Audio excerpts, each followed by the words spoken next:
Francia e Inglaterra, ¿no es cierto? Y las universidades no solamente contrataban a estos historiadores, a estos metódicos, sino también generaba una especie de atracción, aunque tuvieran que pagar el viático y lo que cobraba el historiador, ¿no es cierto?, salvo si era profesor de esa universidad, para generar también estos eventos. Estos eventos que, debo decir, ¿no es cierto?, son atractivos, dejan cierta rentabilidad a las instituciones que los organizan, pero para mí lo que no es positivo eran historiadores escribiendo para otros historiadores. No estaba el interés por la difusión hacia otros sectores. ¿Se entendió? Eso vendrá para el siglo XX después. Ahí tienen, miren, una reproducción de von Ranke, o Leopoldo von Ranke. Bueno, el siglo XIX, entonces, el siglo de la historia, es un siglo completamente dedicado, es el gran siglo de la historia, y escriban estas denominaciones, porque después, en el final, yo pregunto, ¿por qué el siglo XIX es el siglo de la historia? Y me quedan mirando como si yo esta clase no lo hubiera dado. ¿Se entiende? Entonces, el siglo XIX va a tener a los hombres que se dedican a fijar el objeto de estudio, los pasos del método y la clasificación de fuentes. Y cuanto afirmación hacía el historiador, debía ser comprobada a través de esa fuente, sea política, militar, de las que hablamos. Es decir, el historiador consideraba su conocimiento de carácter científico cuando podía comprobar lo que decía a través de las fuentes. Y es característico de los textos del siglo XIX que estén llenos de asteriscos o numeritos, entre paréntesis, y a pie de página o a final del capítulo o a final del libro, me aclaraban de dónde o de qué lugar o dónde estaba la fuente en la que basó esa afirmación o esa negación. Eso daba sustento a la obra histórica. Quiere decir que cada dos afirmaciones había un numerito y había que ir al apéndice para ver qué documento usó el autor para decir, afirmar o negar determinado relato. Y agrego algo para que vayan sabiendo, que les quede como parte del conocimiento de un alumno de historia.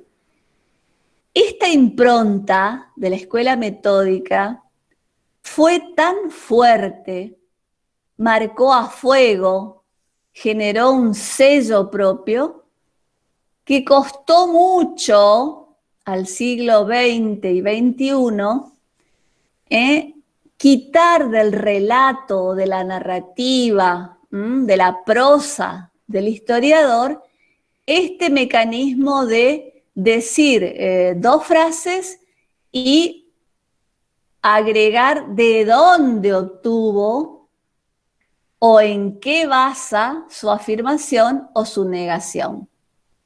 Y yo no estaría segura de decir que ese tipo de escritura pasó o ya no es utilizada.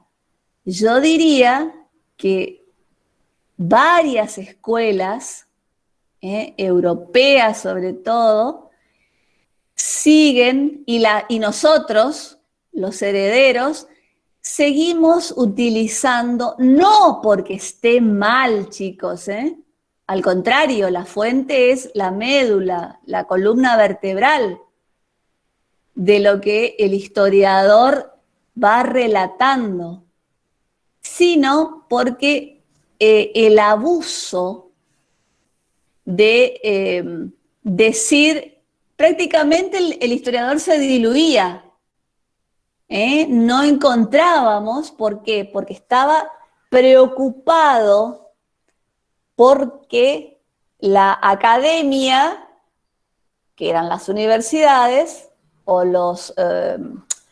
pueden ser los centros de estudios de historia, iban a cuestionar, pero señor historiador,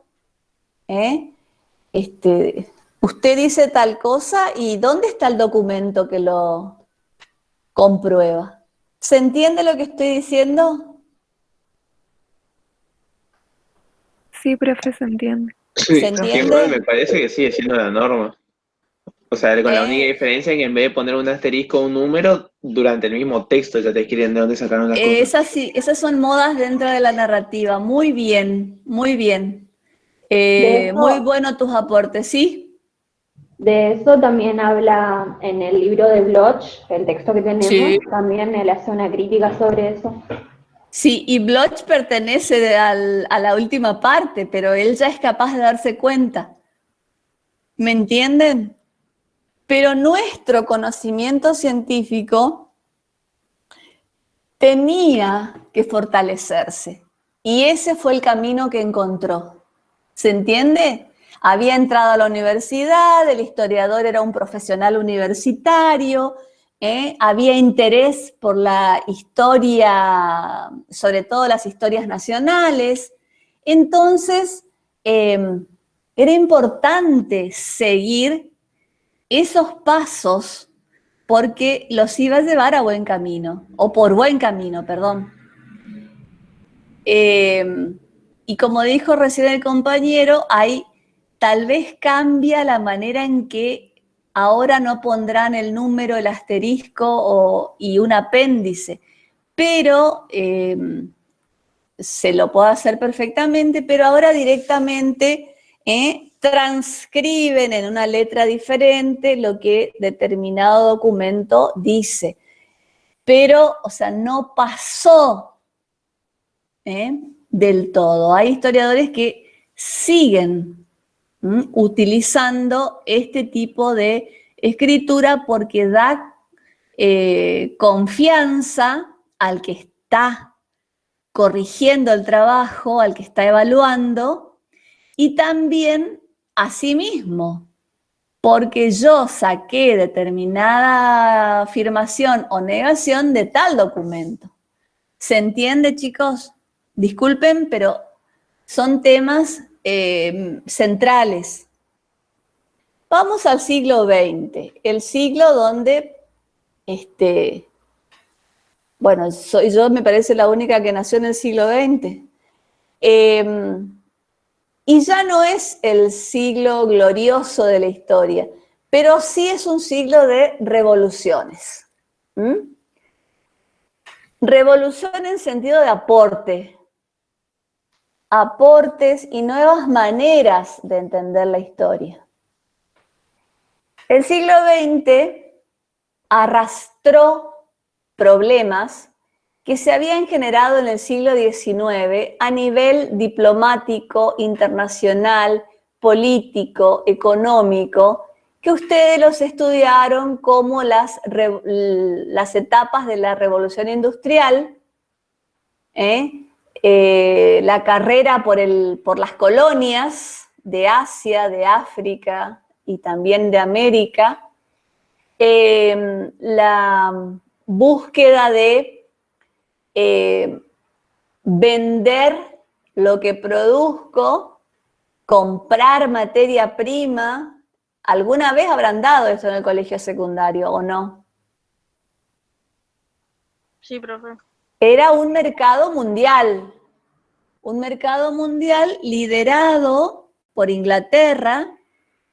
Luego se van a sumar otros países en orden. Después de Inglaterra estaría Francia con el mismo mecanismo, y luego Alemania, que también, más que Alemania, vamos a hablar de Prusia primero, y hacia finales del siglo XIX sí podemos hablar de una Alemania que se unifica, y ahí sí podemos hablar de lo que conocemos hoy. El norte, que era Prusia, ¿no es cierto?, acepta unirse al sur, que siempre fue como postergado. Ahora la unidad les da mucha fuerza política, mucha fuerza militar y también diplomática, porque se convierte de a poco en potencia. En cambio, Inglaterra siempre fue una potencia marítima. Ustedes lo saben, desde Isabel I.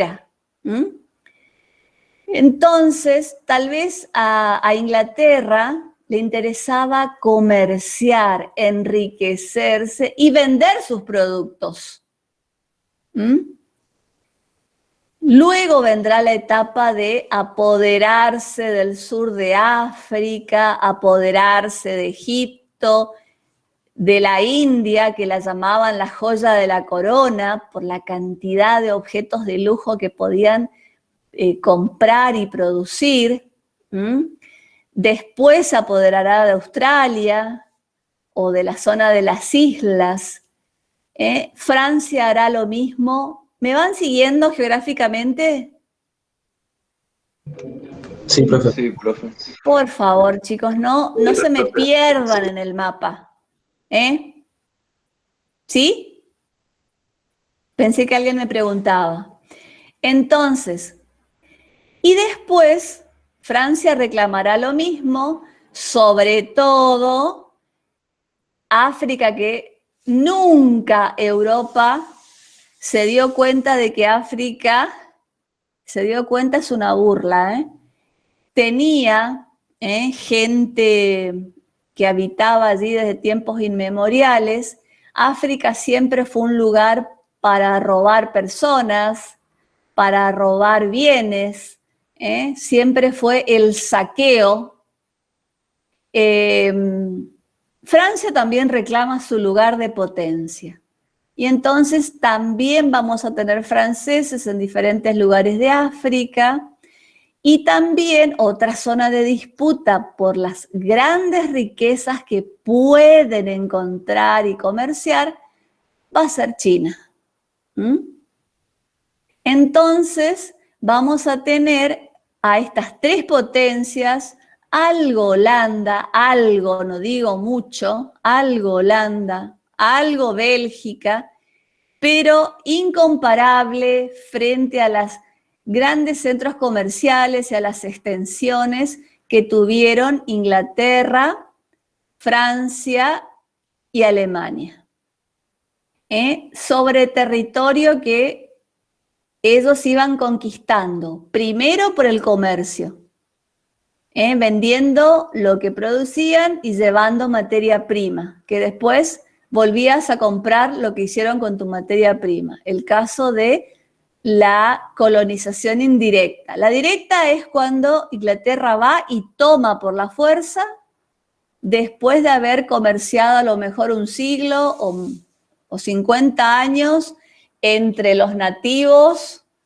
o el originario y la compañía inglesa. En cambio, estaba la indirecta, que era la que pasaba con nosotros. Formábamos parte de la División Internacional del Trabajo como países proveedores.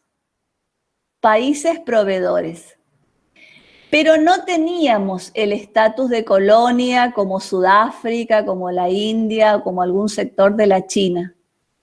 sino eran naciones proveedoras. Argentina siempre va a tener una debilidad hacia Inglaterra.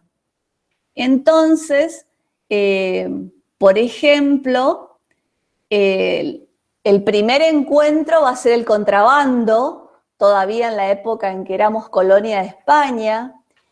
Luego va a ser el comercio con Inglaterra de carne salada y cueros. ¿Se están acordando de la historia que dieron en el secundario? ¿Historia argentina?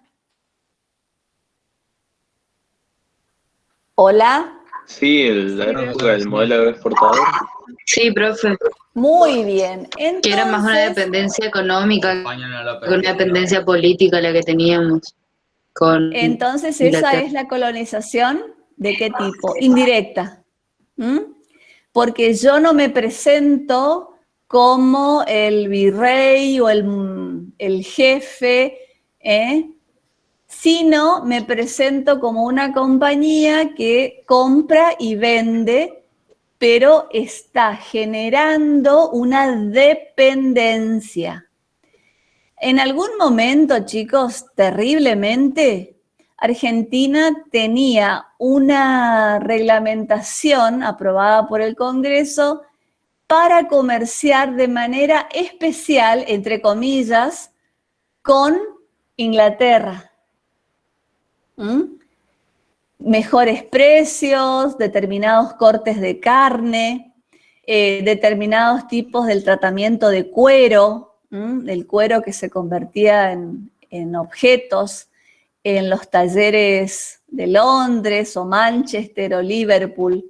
Entonces, es un siglo de una preponderancia europea comercial, mercantil, como ustedes quieran decir, pero también de penetración de diferentes regiones del globo, de manera directa, a través de convertirlas en colonias, o indirectas, ¿no es cierto?, que eran el manejo de los precios y de algún tratamiento especial, y yo pongo como ejemplo Argentina. Entonces, el siglo XX va a traer componentes nuevos. ¿Cuáles son esos componentes nuevos? Finalizada la guerra, entonces, vamos a observar, cuando yo digo la guerra, me estoy refiriendo a qué guerra.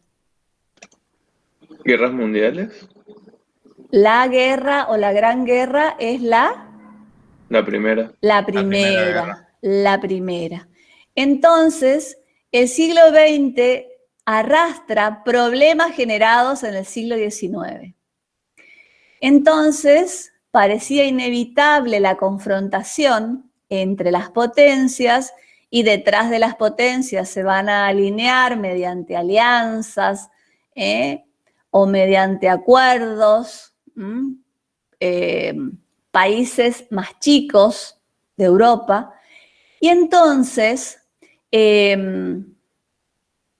esta guerra fue brutal, desastrosa, salvaje, casi de laboratorio, porque se probaban en los campos de batalla armas de diferentes orígenes, desde gases venenosos, producto de los nuevos elementos que se fueron encontrando, armas como las ametralladoras, pero que van a ser, ¿no es cierto?, las tatarabuelas de lo que conoceríamos después, cañones de mejor alcance, aviones, submarinos, que parece que era una novela de Julio Verne, y sin embargo empezaban a probar. No quiere decir que todo era exitoso durante la Primera Guerra, pero sí es una contienda enormemente, podemos decir, negativa, mortal, sangrienta, todos los adjetivos que ustedes quieran, porque aparte de pelearse por mercados, por colonias, por todo lo que ustedes ya saben, también se probaban cuál era la potencia que tenía aquella arma de mejor alcance y que mataba a más personas. ¿Estamos? Consecuencia de la Primera Guerra Mundial aparece donde no quedan satisfechos, sobre todo los alemanes, y entonces surgen los grandes líderes que supuestamente iban a recuperar el honor y la gloria de sus naciones y van a generar mediante diferentes acuerdos, tratados comerciales o nuevos tratados comerciales, disputas primero entre naciones o entre regiones, entre compañías comerciales, para luego inflar cada vez más la situación hasta que el escenario se volvió nuevamente mundial. Y entonces hay dos frentes, por eso decimos que es una guerra caliente cuando vamos a hablar de la Guerra Fría. La Segunda Guerra, si la primera fue la primera matanza sistematizada, la segunda fue, no sé, 4 o 5 veces mayor, porque en ese tiempo de entreguerras se prepararon con el mejoramiento de armas, el mejoramiento de explosivos, porque mejoramiento cuando digo es que no te explote en la mano y que mate más gente, ¿se entiende o no? Más enemigos.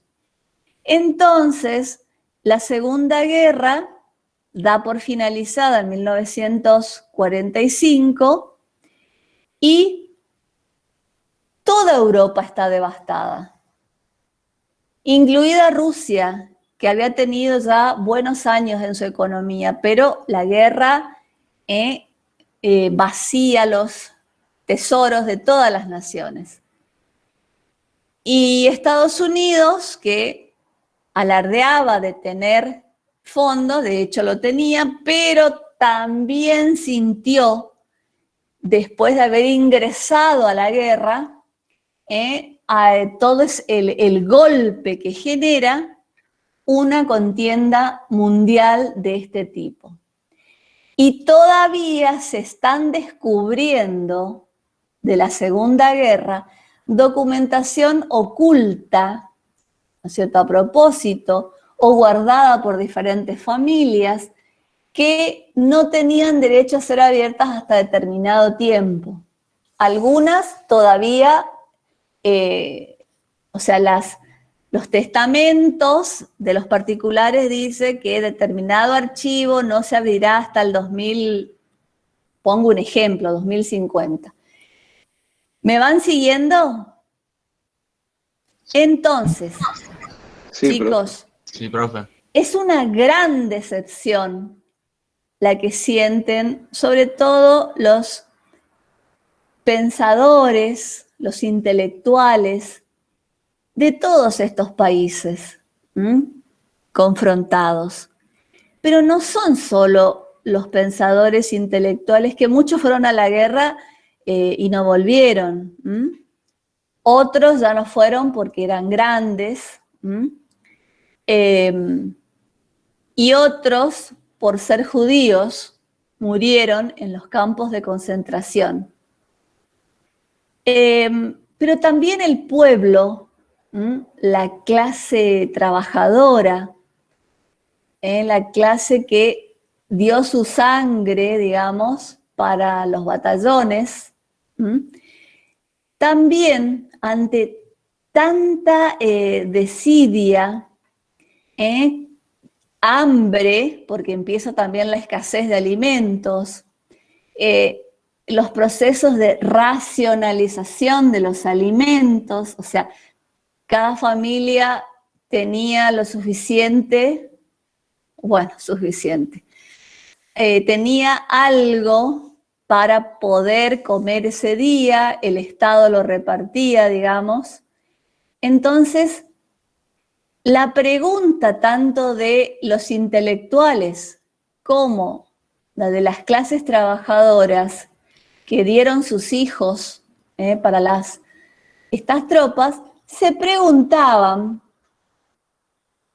¿de qué sirvió el creer en el progreso, en la humanidad que gracias a la técnica y a la ciencia va a convertir el mundo en un lugar mejor, va a aplicar los descubrimientos de los nuevos elementos de la naturaleza para el bien, para la medicina, para mejorar la calidad de la tierra? ¿Dónde quedaron todas esas promesas?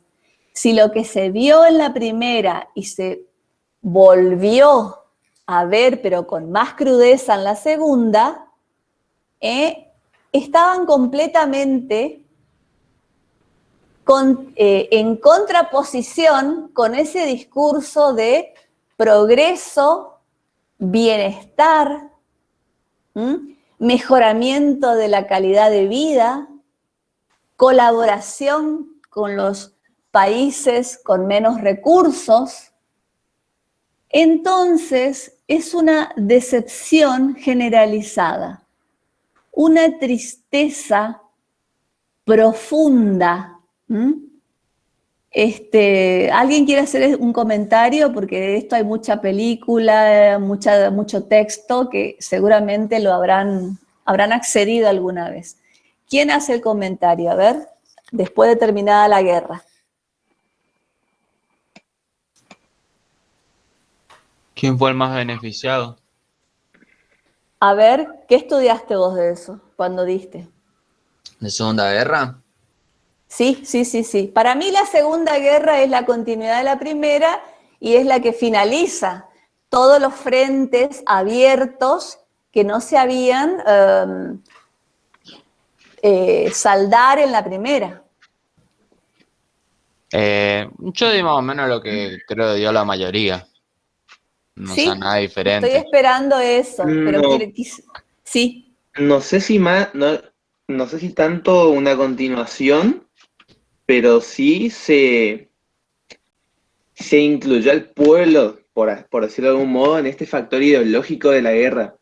Porque en la Primera Guerra Mundial, la gente, se habló mucho también del periodo entre guerras de esto de nos están matando a matar a nuestros hermanos. Así que como las autoridades sabían que no podían hacer de nuevo el mismo artilugio de mandarlo a matar, lo que empezaron a hacer fue incentivar el odio hacia otras naciones, de ahí que nace el racismo, de ahí que nace también ideologías como el fascismo, etc. Entonces explotan. Entonces podemos decir que explotan eso que ya estaba en el pueblo en los diferentes pueblos europeos.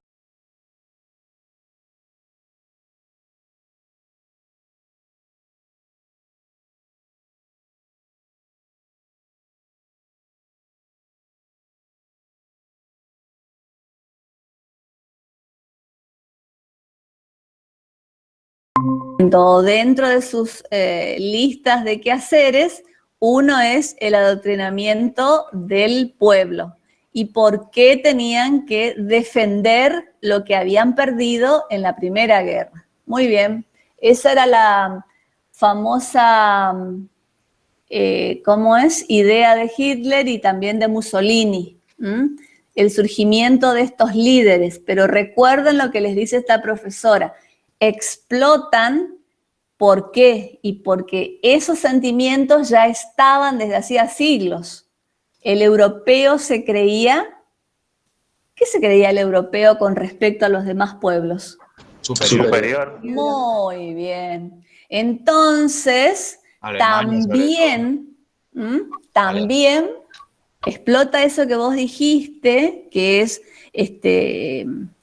la sensación de derrota, la sensación de nos sacaron lo que era nuestro, nos hacen pagar todos los meses o todo el tiempo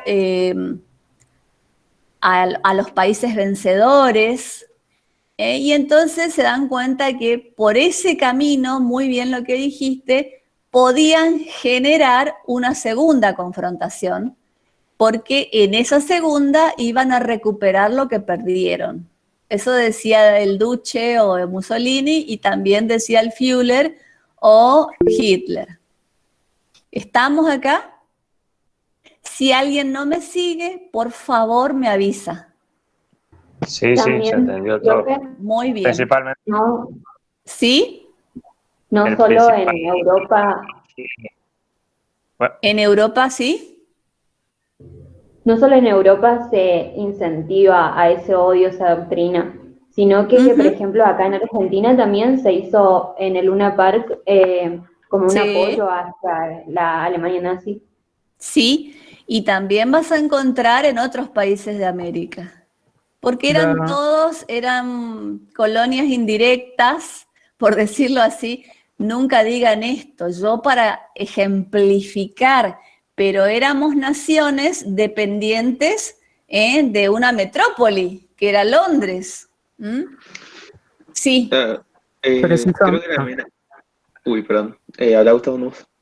precisamente esto de la explosión de los modelos similares al fascismo y al nacionalismo alemán a lo ujú, largo de toda Europa y de todo el mundo prácticamente está muy sí, ligado a que la perspectiva, a pesar de que tenga sus puntos nefastos de estos modelos políticos, era muy afín al sentimiento que tenía el pueblo de las claro. naciones menos aventajadas en ese momento. Se Ujú. explotaba muy bien el resentimiento hacia las dos posturas hegemónicas del momento, que eran, por un lado, el El liberalismo a medias de el Norteamérica y el capitalismo marxismo ruso. salvaje y, Y el marxismo ruso también, y porque la estas Unión posturas eran Soviética, antiliberales y, exactamente. y antimarxistas. Por eso es que Sí, cuajaron muy muy bien en la bien. población. Entonces, ¿entienden cuando le digo que había sentimientos ya existentes, como la superioridad, los europeos nos merecemos, nos sacaron, fuimos expoliados, y debemos recuperar? Y luego lo que me dice el compañero, ¿no es cierto? Van a armar estos dos frentes como dos monstruos que debían ser combatidos, porque si no avanzaban sobre todo el continente, quiero decir. Cuando ustedes no entiendan algo que yo diga, por favor, cortan y lo explicamos. Entonces, inmediatamente terminada la Guerra Mundial, recién me acuerdo que el compañero dice, ¿quién quedó con el poder? En realidad, la gran perdedora del poder que tenía, sobre todo a nivel mundial, es Inglaterra. Y va a sentir el golpe económico y también las pérdidas de las excolonias, que van a empezar a pedir su libertad. El gran ganador, Estados Unidos y la Unión Soviética.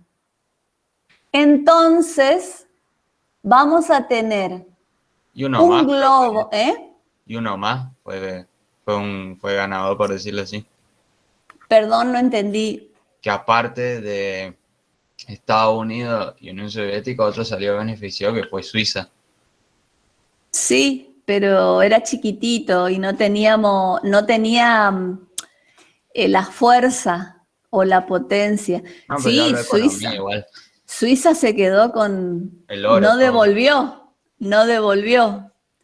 Y Suiza no solamente no devolvió los lingotes de oro, sino que no devolvió las obras de arte, que es lo que se reclama hasta hoy.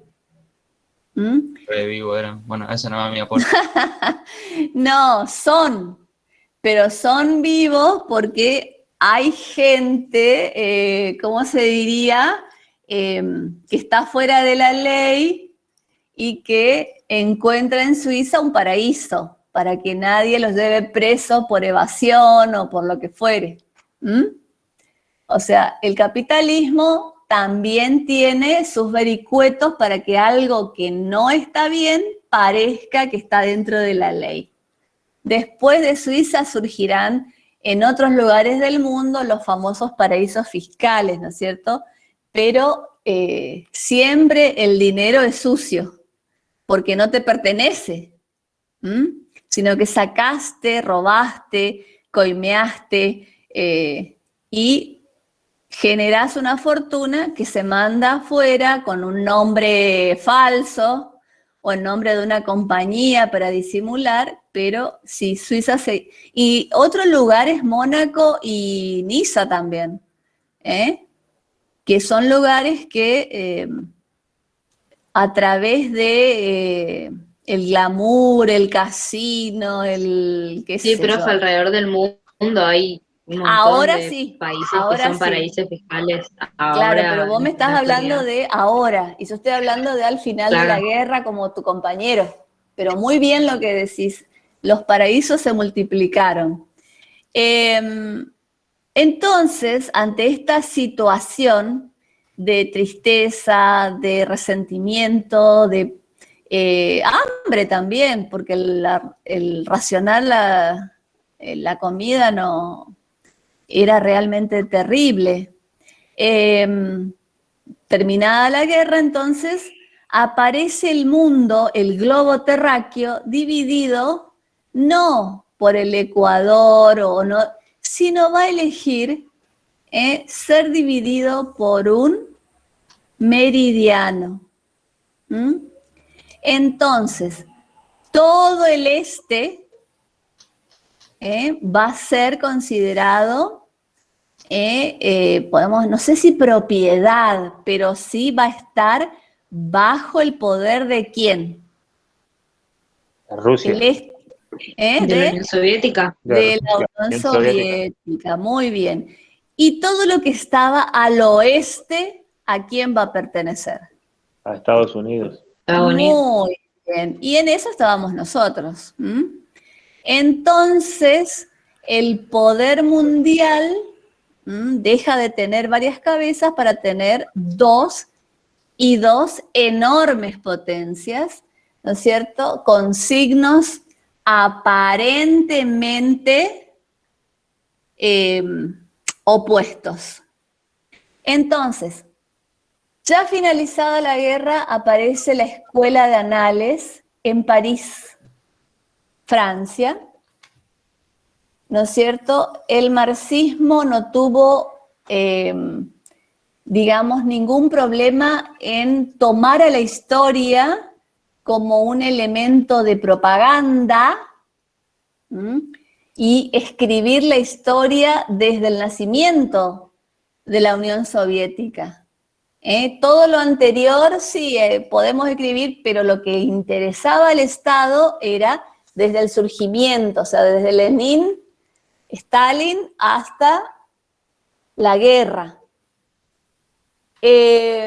¿No les parece familiar esto de escribo la historia desde el momento en que yo accedo al poder? ¿No les parece familiar? ¿No lo vimos en otro momento? Es igual que en la colonización de España, cuando conquistaron América. Bien, a ver otro ejemplo. Las colonias Egipcios, británicas. romanos. Egipcios, No. romanos, toda civilización que tenga escritura prácticamente. Sí, pero los griegos, acordate, escribían para que la memoria no se pierda y escribieron sobre otros pueblos. Algunos romanos escribían sobre Roma, pero también dedicaban algunos tomos a sus conquistas. Pero Claro, a lo que me refiero es, por ejemplo, en los textos de Amos habla de cómo los griegos, en el caso, por dar un ejemplo, de las guerras médicas, si bien había ramas que trataban de ser objetivas, había ramas que trataban de una manera totalmente despectiva a los persas, por dar un Sí, ejemplo sí, vago. totalmente. Siempre en una guerra va a haber un fantasma o un monstruo creado por los grupos. ¿Y dónde más vimos? En las dictaduras, chicos, en los gobiernos fascistas o dictatoriales, intentan borrar todo lo anterior y decir la historia nace a partir de el gobierno de fulano de tal. Y todo lo anterior, Profe. si aparece, está como en revisión. Podría ser considerado también la Edad Media con la Iglesia, que si bien no borraron lo que había pasado antes, pero como que establecieron reglas y leyes de lo que se podía escribir y lo que no. Claro, la iglesia lo que hace es lamentablemente destruir todo lo que significaba un problema para su catequesis o su El cruzada bautismo de Clio. de fe. Precisamente. Pero, ojo, cuando surgieron las iglesias protestantes, ¿qué les dije yo? También usaron el mismo mecanismo. Todo lo anterior al surgimiento de las iglesias protestantes era lo oscuro, era tiempos de ignorancia, y a partir de estos iluminados como Lutero y todo lo demás, a partir de ahí empieza la historia nueva o la historia de la iglesia nueva. Siempre vamos a ver que estas preeminencias políticas van a tener esa tendencia, aún hoy, de escribo desde que surjo al poder, desde que subo al poder, perdón, y lo demás pongo a revisión o directamente lo ignoro. Presten atención. Sí, alguien quería hablar, ¿no es cierto? Me encanta que hablen.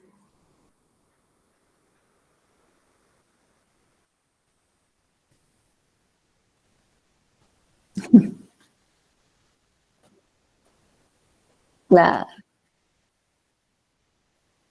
Si no tenemos esa capacidad todavía madurativa desde lo político, de continuar, digamos, un proyecto. Lo digo con tristeza, y desde ningún punto de vista político. Lo digo con tristeza, no soy militante, no tengo afiliación, pero sí estoy convencida de que toda América Latina actúa igual, no solamente nosotros. O sea, me parece que si nosotros ponemos en paralelo las historias de nuestros países, vamos a encontrar muchos parecidos y menos diferencias. Lamentables.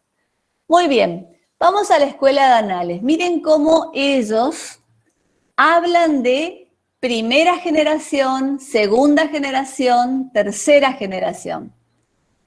La primera, Bloch, que ya prácticamente lo va a hacer desde la cárcel, porque fue apresado, pero lo mismo, antes de eso, junto a su amigo y colega, van a dar lugar a la creación de la Escuela de Anales Primera Generación.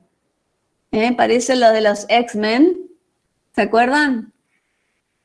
Primera generación, segunda generación, o yo nomás miro esas películas y ustedes no.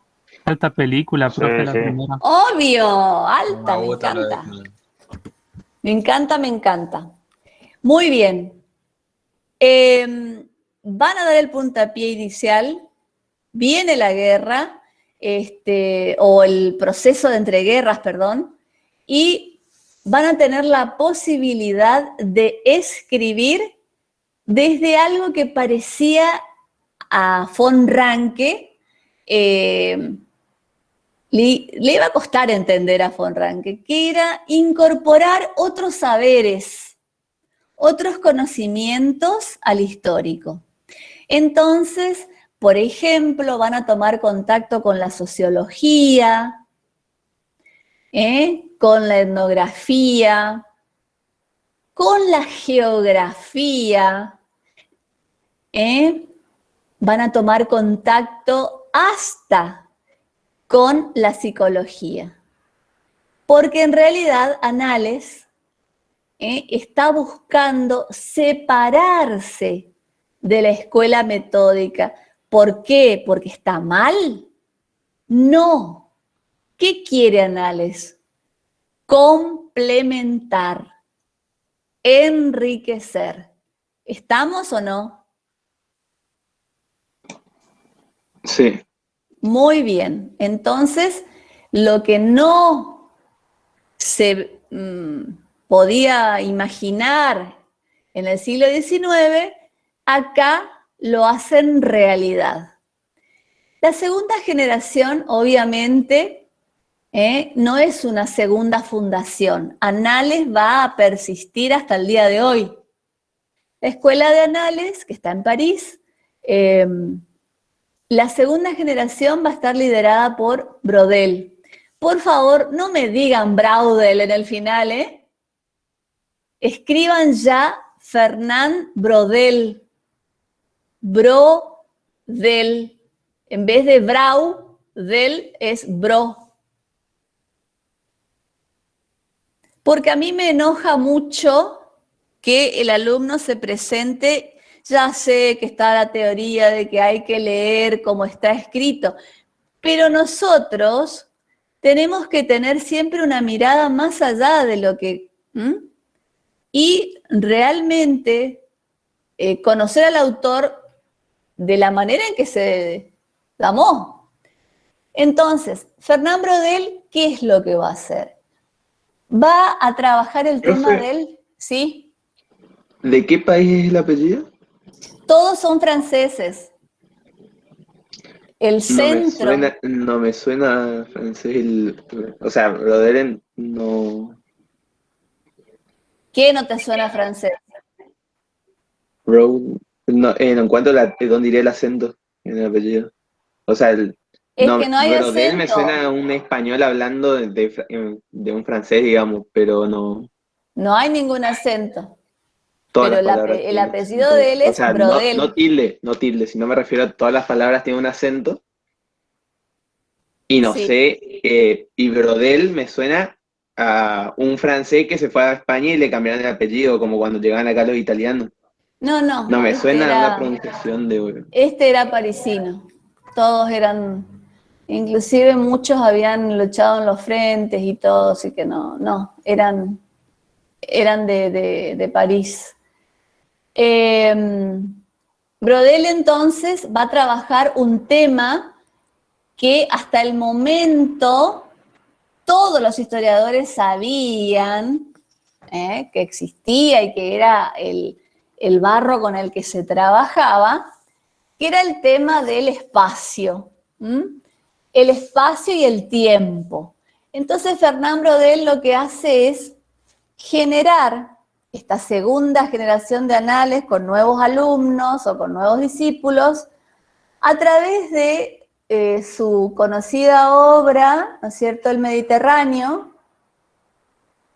Va a tomar el reinado de Felipe II y entonces va a encontrar un hilo conductor entre la geografía del Mediterráneo y los tiempos en que se van desarrollando cada uno de los hechos históricos o los aconteceres. Entonces Braudel va a decir, hay un tiempo largo o estructural que se desenvuelve durante siglos.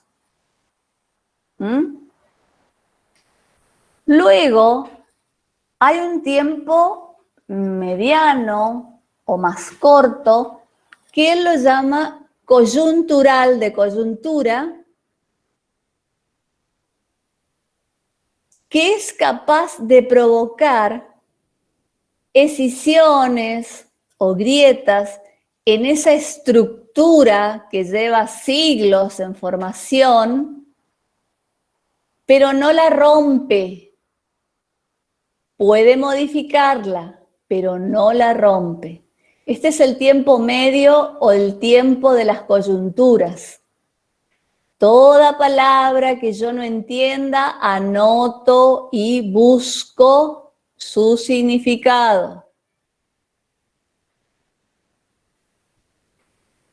Y entonces, más que nunca, Brodel va a recurrir a geógrafos que también van a aportar, ¿no es cierto?, a su obra, que toma un hecho, un acontecimiento, pero en realidad es para demostrar el método que él considera apropiado para estudiar estos procesos largos. ¿Qué nos interesa de la escuela? Y la tercera generación de análisis que todavía está vigente, aunque ya algunos murieron, que es la historia de las mentalidades. Entonces están la generación fundadora, que abre la mente hacia otras disciplinas, Brodel y sus discípulos, que le van a dar una importancia vital al tiempo, a la geografía y a los trabajos en equipo por parte de otros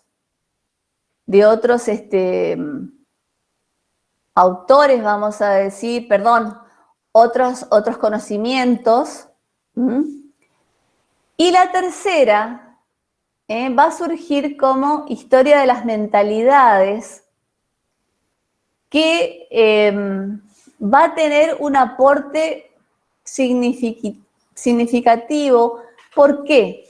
Porque no solamente van a renovar los temas, van a incorporar otras disciplinas, sino también van a generar nuevos problemas para el historiador. Preguntas que se van haciendo y que surgen o de las fuentes o del relato. Problemas que no se habían tomado en cuenta en los historiadores anteriores. Entonces, vamos a tener como resultado una historia que tiene un matiz económico-social. Van a intentar, uso la palabra intentar, una historia global que reemplace a la historia universal, que hasta hoy la estudiamos. Una historia global, sobre todo será Brodel el que va a darle mucha importancia a esto, después lo deja. El tema de una historia global, ¿qué significaría? No la historia de Europa y lo que cuenta Europa del resto de los pueblos, sino una historia que unifique, ¿qué cosa, chicos? ¿A todo qué?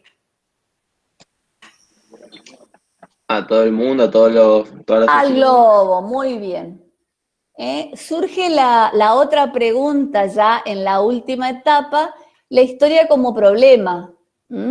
Y ahí las respuestas, ¿no es cierto?, la dará la tercera generación. La historia como problema, ¿no es cierto?, porque empiezan a... No es que los demás no se hayan interesado, pero empiezan entonces, ¿y qué pasaba con estos grupos? Porque solamente estudiaba al personaje o al grupo de la clase alta, no. Ahora empieza la historia como problema, que significa qué otros temas, qué otros grupos estuvieron siempre presentes, siempre colaborando, siempre dando su sangre, podemos decir, y no los conocemos. Y las nuevas fuentes, que van a ser las que ustedes ya conocen, que son la apertura de los archivos, pero también aparecen, que es muy cuestionado a la Escuela de Anales, que son las filmaciones. ¿A ustedes les parecerá hoy unas filmaciones un hito si encontramos de aquella época? No, ¿no es cierto? Eran como poco aceptables las que venían de otro soporte. Por ejemplo, el soporte audiovisual. O sea, era como, sí, pero tendríamos que analizarlo más. ¿Se entiende? Pero estamos en una época de aportes nuevos y nuevos temas, nuevos autores, perdón, actores, nuevos actores, porque les interesa otros grupos, no el personaje solamente, o no la clase aristocrática solamente. Vamos al marxismo, o sea, cruzamos al este de Europa. Bueno, ¿quién no conoce el nombre de Marx? Charles Marx, ¿no es cierto? A mí me gustaría que ustedes sepan una Profe. pequeña biografía, dónde nació, qué hizo, cómo murió. Profe, ¿no era Karl? ¿Quién? ¿No es Karl Marx? Sí, se puede decir de las maneras que... Traducido más al inglés y es Charles, es lo mismo, es Carlos. Claro, si queremos, Ah, pero a él era... ¿cómo es? Podemos usar los dos, pero a mí me gustaría, ya les dije mi ilusión. Bueno, ¿qué dice Marx? Dice o toma a la historia como la estructura, él está escribiendo a mediados del siglo XIX, la estructura donde podemos ver reflejados los modos de producción. Modos de producción. La relación o las relaciones del trabajo o del grupo social y del trabajo.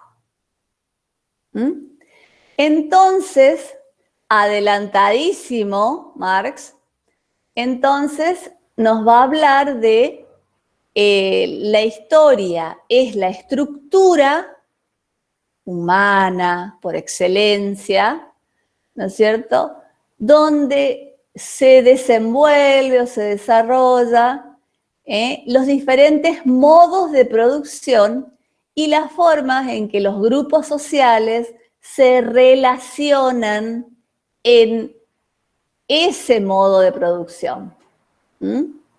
La historia, entonces, será el lugar o la estructura que utilice Marx, muy adelantado él, ¿no es cierto?, y va a hablar de cómo cada sociedad, la modalidad de producción, y obviamente se va a ocupar de las clases que trabajan, que según él, ¿no es cierto?, son los grupos que ponen su cuerpo, su brazo, su vida para producir.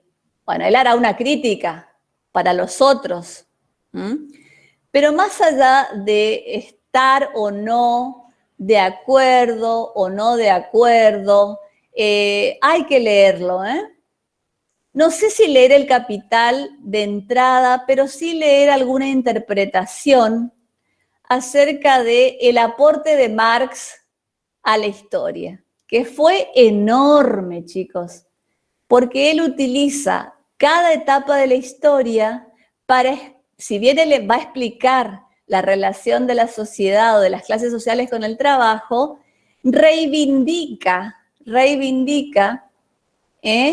a la historia y le da un carácter bien humana.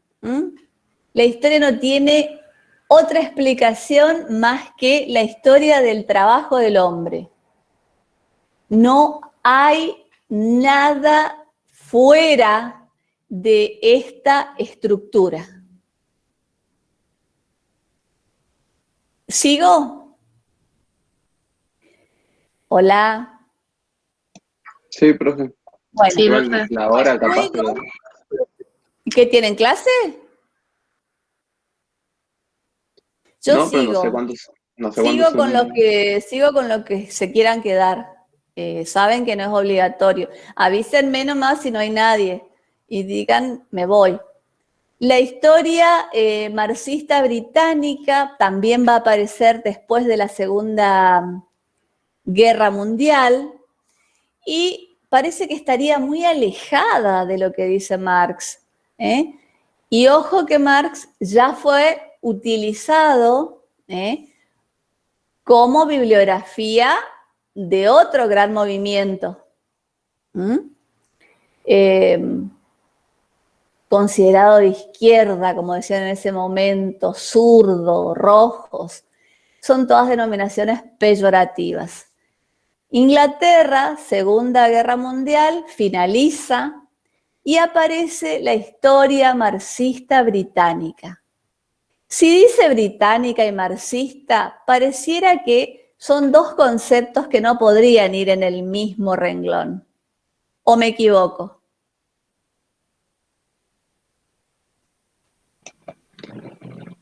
Sí, tranquilamente pueden ir. De hecho, Marx habla de eso. O sea, Marx pensaba que la primera revolución iba a ser en Inglaterra, ¿sí?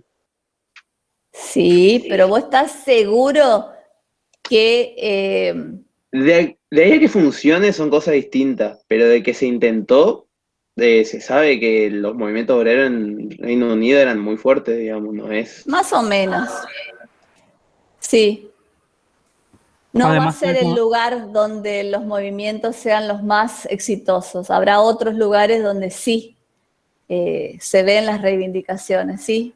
igualmente Marx consideraba que era fundamental para que se dé la revolución que se alcanzara este estado industrializado Debía haber un y con Estado. poder concentrado en la burguesía para que se dé el choque de clases. Eso fue algo Ahí que se está. malinterpretó en Rusia, por ejemplo, que todavía no había Eso, trascendido y en esa fase, China, sí, y en China. Y y no bueno, se hablemos de desarrolló esta Cuba. revolución a medias. Uh-huh. Muy bien, eso es lo que decía Marx. Muy bien. Entonces, esta escuela historiográfica va a dedicarse a dar voz a los que nunca tuvieron voz. Miren cómo va abriendo campos. Hobsbawm, Eric Hobsbawm, no hace mucho que se murió. Thomson sí, ya había luchado hasta en la Segunda Guerra, y entonces Hobsbawm murió casi a los 100 años y hará 3 o 4 años que él falleció, o sea, no hace mucho. Para nosotros, los de historia, ¿no es cierto? Otro dice hace como 5 años, y para nosotros es ayer, y sin embargo, o sea, la idea de tiempo en los que nos gusta la historia es diferente. ¿O no lo notaron ustedes? Fue hace mucho, dice, y no fue hace mucho. Pero claro, hay que tener la mentalidad del historiador que ve, digamos, en estos procesos, no ve la cantidad de años, sino lo que deja, las consecuencias, las interrelaciones. Entonces, la Escuela Marxista Británica fue fundada para dar voz a los que no tenían. Y surge una denominación que es la historia desde abajo. La historia desde abajo. Con una teoría que la reitero. Entonces, daremos voz a través de las fuentes, por supuesto, a través del relato oral de los obreros, de los soldados que sobrevivieron a la guerra, los campesinos. Me atrevería a decir que el trabajo de la mujer, pero no pasaron de ahí. No podemos hablar de haberle dado un lugar importante el trabajo de la mujer o el trabajo femenino. Entonces, el marxismo británico, para mí, es una de las propuestas innovadoras que supo unir lo académico con las nuevas inquietudes. Y algo más hizo la historia marxista, difundió. Porque para que esa historia llegue a sus protagonistas, ¿no es cierto?, eran publicadas en folletos, por supuesto que estaba el texto, pero era publicado en folletos o en, digamos, en soporte metal mucho más barato, especie de boletines. Y entonces el obrero podía acceder a los orígenes tal vez de la rama comercial o la rama industrial a la que él estaba o a la que él pertenecía. Luego está Estados Unidos, que no se iba a quedar atrás. Estados Unidos, ganador de la otra parte del mundo, la del este, y va a aportar, ¿no es cierto?, la estadística como la medición, ¿no es cierto?, la clasificación, el armado de series, el armado de textos con fuentes seriadas, porque todas pertenecen a un mismo grupo, todas son del mismo origen, pertenecen a la misma década, o al mismo siglo. O sea, la cliometría es la historia que se mide en cantidades. Si bien por ahí podemos confundirnos, la cliometría viene a poner sangre nueva o incentivar al tema de las fuentes, porque expertos clasifican y van un paso más. No solamente dicen cuál es la naturaleza de la fuente, sino también va a haber una segunda clasificación a qué tema pertenece. ¿Cuánto tengo de ese tema? ¿Cuánto hay para determinado grupos de temas? Entonces, la cliometría da un gran, podemos decir, rejuvenece el tema de las cantidades, ¿no es cierto? Y sobre todo la calidad de las series, la codificación, la manera en que se puede recoger la fuente, ¿no es cierto?, y exponerla al historiador. Y va a dar de nuevo hincapié, por supuesto, a los archivos, pero también a las hemerotecas, y va a contar con la posibilidad de la apertura de archivos clasificados, otros no. Entonces, ¿qué nos tiene que quedar? ¿Qué nos tiene que quedar del siglo XX? Mi siglo, porque ustedes son todo el XXI, ¿no? Creo que hay un par del 20, pero ni idea. Y si nacieron después del 2000, sí, son del 21. Sí, pero digo, no somos todos, hay un par de gente que creo que están estudiando su segunda carrera ya. Ah, entonces son, digamos que son contemporáneos, somos del siglo XX. Entonces, del 90. claro, ¿qué nos va a quedar? ¿Qué nos va a quedar del siglo XX? Yo digo que es un siglo sumamente rico,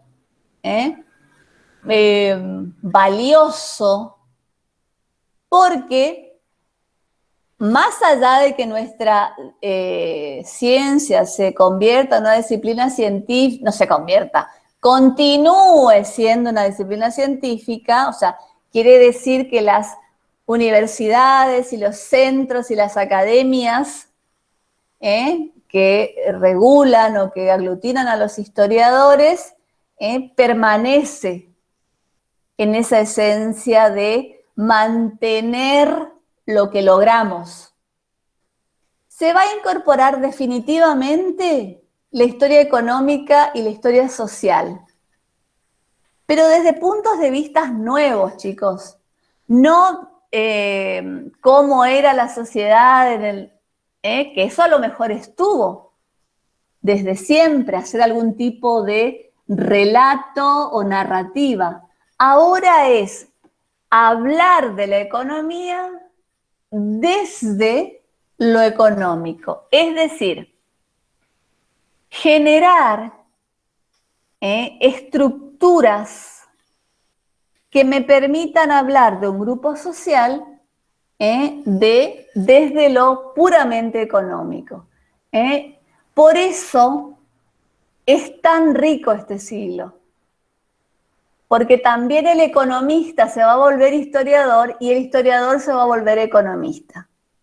Y cuando los de ciencias económicas nos digan que ellos no son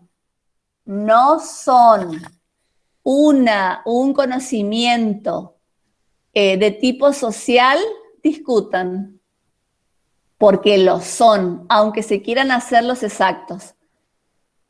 ¿Se entiende? Si no, ¿cómo se explicaría que la economía o la historia de la economía es parte de la historia y de su amada economía? O sea, tenemos disciplinarmente raíces comunes. Pero ¿cuándo surgió? Mediados del siglo XX. No porque antes nadie hubiera hablado de la economía, lo tenemos a Marx, sino el historiador desde Londres, desde París, desde la misma Berlín, la que quedaba liberada de los rusos, entonces se van a interesar por estas maneras de producción y va a ir muy, muy, muy pegado al grupo social que está relacionado. Entonces, ¿es lo novedoso? Tal vez no, ya se habló en otras oportunidades, pero ¿qué quedó para siempre? La impronta de trabajar lo económico y lo social desde una metodología propia.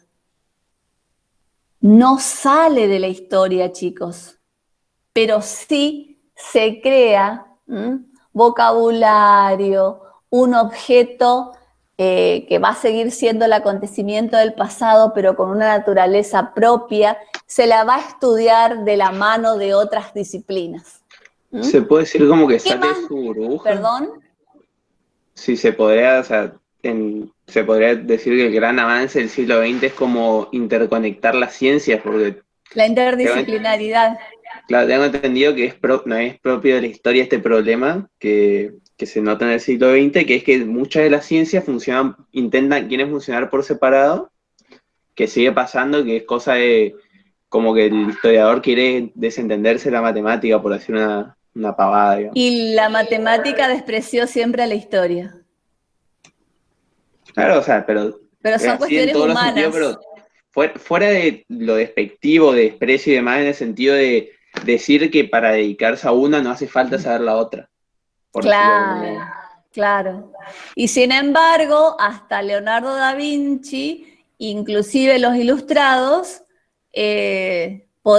debías, si querías ser un ilustrado, un hombre preparado, debías saber de matemática y debías saber de historia, de filosofía y de botánica. Ese era un hombre preparado. ¿Por qué? Y porque para eso existía una enciclopedia, es un libro gordo, una enciclopedia, donde estaba reunido el saber humano hasta ese momento. Luego, ya desde el siglo XIX, se llegaron a la conclusión de que era muy difícil que en una persona se resumiera todos los saberes. Y creo que comenzó una separación que fue perniciosa, como estás diciendo vos, de decir, si soy tal cosa no puedo ser otra, y no tiene nada que ver. Porque hubo un momento en que los sabios y preparados y universitarios como ustedes podían tener en la cabeza estos conocimientos. Y sin embargo, se fueron separando y creando campos propios donde las relaciones estaban como diluidas. El siglo XX, en cambio, da un giro, ¿no es cierto?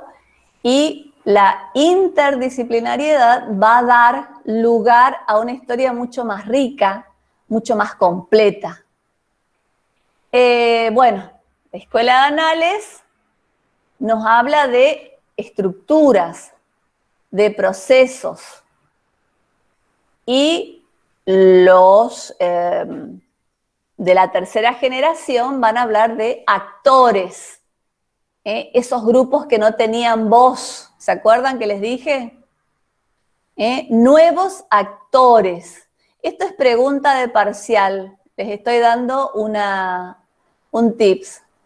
Entonces, la historia del siglo XX nos da la idea de estructura, de grandes procesos. La historia no es historia de lo que pasó en este lugarcito, no, sino abrió eso que pasó y que se descubrió y que se estudió en su momento, pero en sus múltiples relaciones.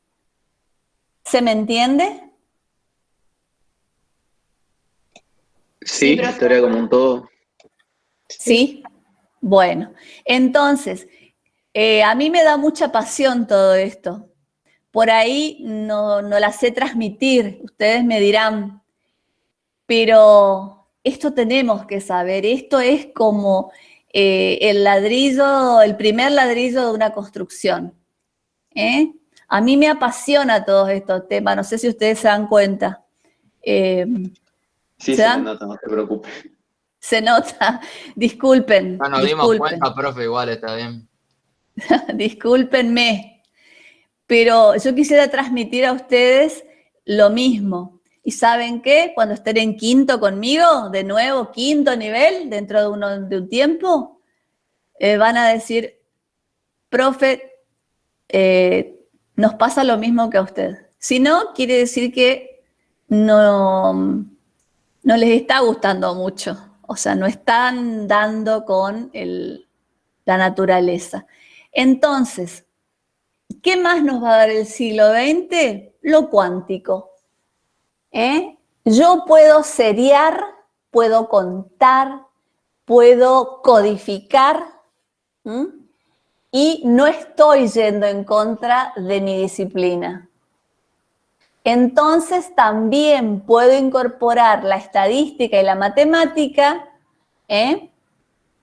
a mi conocimiento científico sin ningún problema. Como dijo el compañero, las divisiones se hicieron después, las separaciones nacieron luego. Pero acá hay un regreso en pos de generar un conocimiento más completo. Y la historia analítica, que tiene mucho que ver con lo que nosotros veníamos, ya no es la descripción, describo el hecho, lo puedo inclusive explicar, pero lo analizo. Ese paso que la historia se debía a sí mismo del siglo XIX, lo va a poder hacer el siglo XX. De la ayuda de otros mecanismos o métodos. La historia analítica, que tiene que ver con la disciplina matemática, filosófica, con la psicoanalítica, con la etnografía, o sea, situaciones que parecían distantes, ahora, ¿no es cierto?, el siglo XX permite, sobre todo el final del siglo XX, permite estos encuentros enriquecedores que nos van a dar nuevas miradas, nuevos temas, nuevas maneras o nuevos métodos de abordar. Y para mí es fabuloso que podamos darnos estos permisos. ¿Salirnos de la fuente? No, porque si no estaríamos haciendo literatura. Pero sí enriquecer ese tema, esa fuente del tema, con otros tipos de fuentes que no vienen precisamente de la historia. ¿Se escucha mi gatita o no?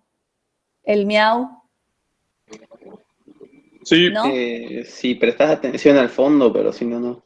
Sí, porque tengo una gatita, es bebé todavía, y quiere venir y acostarse sobre la computadora, discúlpenme. Y entonces está miau, porque es muy consentida por mí. Bueno, entonces, la próxima vez les voy a poner a ustedes la cara y a ella a ver que se asuste. A lo mejor así me deja en la computadora. Entonces, ¿cuáles son las crisis que tuvo que enfrentar este siglo que ya pasó, ¿no es cierto? La crisis de los grandes paradigmas será la idea de progreso. Hoy hablé, cuando hablaba de la guerra. La ciencia y la técnica nos iba a llevar a un bienestar planetario. La ciencia iba a permitir que desaparezcan las enfermedades, el hambre, el mundo iba a vivir, no importa si era África, Asia, América, íbamos a vivir un bienestar general. Eso cayó, se hizo trizas. La idea de progreso a través de la ciencia y la técnica completamente destruida. ¿Por qué? Porque la ciencia y la técnica, en nombre del progreso, son las que crearon las armas, inclusive las nucleares, para destruir una parte del mundo a la otra parte del mundo. Entonces, esto de que el progreso me lleva a estar mejor y a estar bien, afuera. ¿Se entiende? Hay un descreimiento de esta idea. O sea, sí ¿Cómo? No, no sé qué iba a decir justo, pero por parte de los países dominantes, por ejemplo, ellos al tener más armas y más recursos, ¿sí? Para ellos tienen una idea de progreso, están progresando por sobre el otro. De ahí claro. a que el resto no progrese o no progrese de la misma manera, ya es otra cosa, digamos. Claro, vos me estás hablando del punto geopolítico y la crisis del paradigma tiene que ver con el pensamiento desde el erudito al ciudadano común, no a las políticas de Estado que van a hacer exactamente eso que vos decís, y me parece muy bien que lo anoten. Si no hubiera dicho hoy, el mundo se dividió en dos. ¿Cómo puede ser que el mundo se divida en dos? El oeste para un lado y el este para el otro. Me parece algo completamente contrario al progreso, pero era una posición geopolítica. Entonces, aparece ese descreimiento hacia la ciencia y la técnica. ¿Realmente me van a llevar a ese bienestar? Por supuesto que la respuesta es no, después de 2 guerras terribles, más las guerras o guerrillas que generaron la Guerra Fría. Ya no había un frente caliente de aliados contra el eje, pero había la guerra de Corea, la guerra de Vietnam, las guerras en América Latina o la guerrilla. Entonces, ¿de qué progreso me estás hablando? Luego, se va a cuestionar la posibilidad de, perdón, ¿están hablando, me están preguntando o es una conversación entre ustedes? Hola. ¿Profe? Yo escucho conversación y pregunto y si es para mí. Creo que está escuchando a mi papá, disculpe. Bueno. Entonces, va a haber un cuestionamiento, miren qué interesante y cómo entramos nosotros acá, muy fuerte, así como la crisis de la tristeza, de la depresión, del hastío. Hay una depresión así generalizada, ¿no es cierto? ¿Y ahora cómo seguimos? Esto que nos daba fuerza desaparecen los hechos, ¿no? Aparece el cuestionar la posibilidad de el conocimiento científico de la historia. ¿Qué significa eso? Volvemos al siglo de Voltaire. La historia no es un conocimiento científico porque su objeto de estudio ya pasó, no está, no lo puedo repetir las veces que quiera en el laboratorio. Entonces está estocada a la historia, ¿no es cierto? Va a ser realmente mortal, pero nuestra ciencia, ¿no es cierto?, va a salir enriquecida porque ¿qué va a contestar? ¿Qué van a contestar los grandes centros de Nueva York, de Londres, de Berlín, de París, donde están las grandes universidades y academias históricas? Van a decir, sí, ¿y la teoría de Einstein? ¿Acaso no cuestionó la posibilidad de que las ciencias exactas o las ciencias naturales también se equivoquen? Entonces, en esa pulseada quedamos a mano. En grandes debates, en grandes congresos, mediante la prensa, mediante textos. La gente en ese momento leía mucho. ¿Se entiende o no? Entonces, la misma ciencia natural o la ciencia exacta, como ustedes quieran decir, nos cuestiona, pero a la vez nos da la posibilidad de decirles, ustedes también pueden equivocarse. ¿Se entiende? Sí, pero tengo entendido que no era tanto el equivocarse o no, porque en el mismo método científico se da por sentado que aunque algo sea válido se considera prácticamente un error, digamos, sino más en la demostrabilidad y en el... Por De ahí eso lo de que no hay un laboratorio. De laboratorio. Claro, por eso. Pero no era tanto en sí si se equivoca o no, porque se da por sentado que las dos podían equivocarse, o capaz en el entorno más social o cuando se hablaba en la cotidianidad y no en lo académico, digamos, capaz sí era más normal que digan, no, las matemáticas son intocables, no le erran en nada, pero digamos en el entorno académico, entre dos personas serias, digamos, no se daba, o por lo menos así tengo entendido que era. Sí, tenés razón. Pero fue un cuestionamiento que se dirimió y terminó mitad y mitad, o sea, ninguna de las dos miente, como decís vos, y este movimiento que se tradujo a través de la prensa o los periódicos, revistas especializadas, textos, conferencias, ¿no es cierto?, permitió a los alumnos, a los interesados en el tema, conocer estas disputas que siempre dentro del respeto y de la honradez de lo que se dice, son válidas y siempre la confrontación va a ser positiva. Ahora si me confronto y ya voy con signo negativo, bueno, eso ya es teatro, digamos. O sea, esta gente de buena fe acepta la tesis del otro. ¿Se entiende o no? Y ustedes, creo que confrontativos no van a ser porque no tienen necesidad. Hay muchísimo en la historia regional, en la historia de Chaco, la historia de Formosa no sé, porque hay problemas políticos para determinados temas, pero está Corrientes, está el norte de Entre Ríos, está Misiones,